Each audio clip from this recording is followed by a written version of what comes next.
The waters around Taiwan are witnessing a significant and costly display of military might from mainland China. In a move that has captured the attention of world leaders and military analysts, China has dramatically increased its spending on military exercises in the region. These drills, taking place in the Taiwan Strait, the East China Sea, the South China Sea, and the wider Western Pacific, are not just routine maneuvers. They represent a clear and escalating message of intent.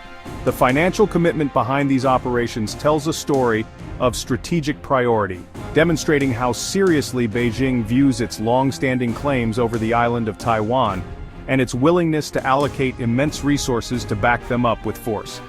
The numbers themselves are staggering and paint a vivid picture of this escalation. According to estimates from Taiwan, China spent an astonishing $21 billion on these military exercises last year alone.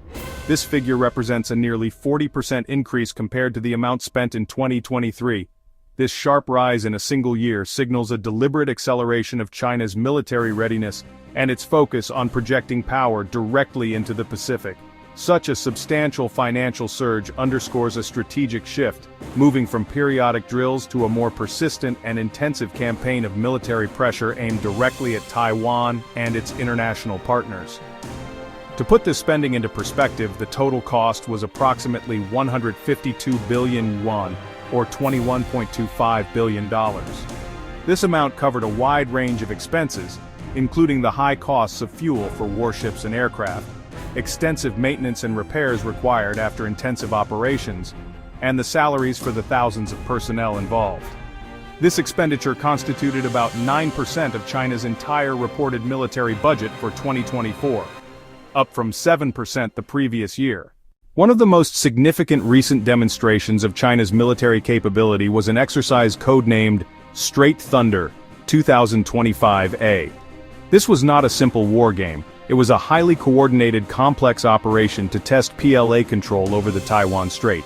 The activities were multifaceted, focusing on critical actions: identification and verification of targets, issuance of warnings to vessels and aircraft, simulated expulsion and interception missions. Each phase was planned to simulate steps to establish dominance over airspace and sea lanes around Taiwan. The sheer scale was meant to send an unequivocal message. Over just 2 days, Tuesday and Wednesday, an immense force mobilized. 76 PLA aircraft, fighter jets, bombers, 15 PLA Navy ships, 4 official Coast Guard vessels. The deployment effectively encircled the island. Air-sea coordination showed high operational readiness and joint capability. A provocative element: aircraft crossing the Taiwan Strait median line. The median line, an unofficial buffer to prevent accidental conflict. 37 Chinese aircraft sorties crossed the line. They entered what Taiwan considers its defensive airspace. That was a clear challenge to the status quo and symbolic erasure of the buffer. Repeated crossings aimed to normalize presence, shrink reaction time, and increase pressure. The drills were political signaling, a deterrent per PLA statements. A key tactical concept, demonstrated during the Straight Thunder 2025. Exercise analysts have termed the dual-layer cabbage strategy. This strategy is as methodical as its name suggests, involving the wrapping of Taiwan in successive layers of military and paramilitary pressure, much like the leaves of a cabbage.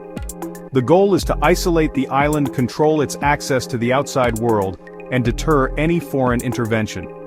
The recent drills showcased a new focus on controlling strategic choke points around Taiwan, using this layered approach to achieve both a physical and psychological encirclement, making it incredibly difficult for anyone to get in or out. The inner layer involves a close-in ring of forces designed to directly surround and intimidate Taiwan. This circle is composed of Chinese maritime militia, often disguised as fishing vessels, the official China Coast Guard, and regular naval forces from the plan. This blend of paramilitary and military forces creates a constant menacing presence in the waters immediately surrounding Taiwan. Their mission is to harass, monitor, and potentially interdict Taiwanese shipping and naval movements, effectively creating a suffocating blockade that squeezes the island from all sides and disrupts its normal maritime and economic activities. The two-layer cabbage strategy: inner militia/Coast Guard ring, outer destroyers and strike assets. The outer layer serves a different but equally crucial purpose. Foreign military experts are increasingly alarmed. They argue these are far more than simple exercises. Admiral Samuel Paparo has stated publicly that China's actions are not exercises, they are rehearsals. This suggests the PLA is not merely training forces, it is actively practicing the specific steps of a pre-planned invasion or blockade of Taiwan. Scale, complexity, repetitive nature. This perspective is supported by visible evidence. The drills showcase what Admiral Paparo describes as a clear intent to attack Taiwan. And they showcase a clear capability. The intent is broadcast through China's political rhetoric and propaganda. For example, the PLA released a provocative animation during a drill. The animation depicted Taiwan's leader as a parasite poisoning Taiwan. That dehumanizing language aims to justify potential aggression. It aims to galvanize domestic support. It aims to intimidate the Taiwanese populace. It's a clear signal Beijing's patience with the status quo may be wearing thin. The capability is demonstrated in exercises like Straight Thunder 2025. The PLA is practicing integrated joint operations, Army, Navy, Air Force. Further analysis of the Straight Thunder 2025A drills has revealed what appears to be a clear three-phase operational plan that the PLA would likely adopt in a campaign against Taiwan. The first phase would focus on containment blockade, containing maritime vessels attempting to enter Taiwanese ports, conducting boarding inspections, enforcing a customs or quarantine-style blockade, strangling Taiwan's economy and preventing military or humanitarian aid.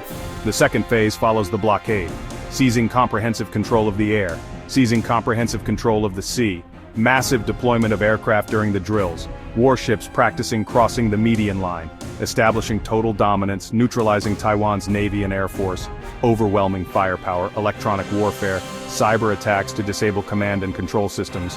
The third phase, amphibious assault, sea and land strikes, launching a full-scale invasion, landing troops and equipment, blocking key areas and roads to secure beachheads and advance inland. The three-phase plan, blockade, dominate, invade.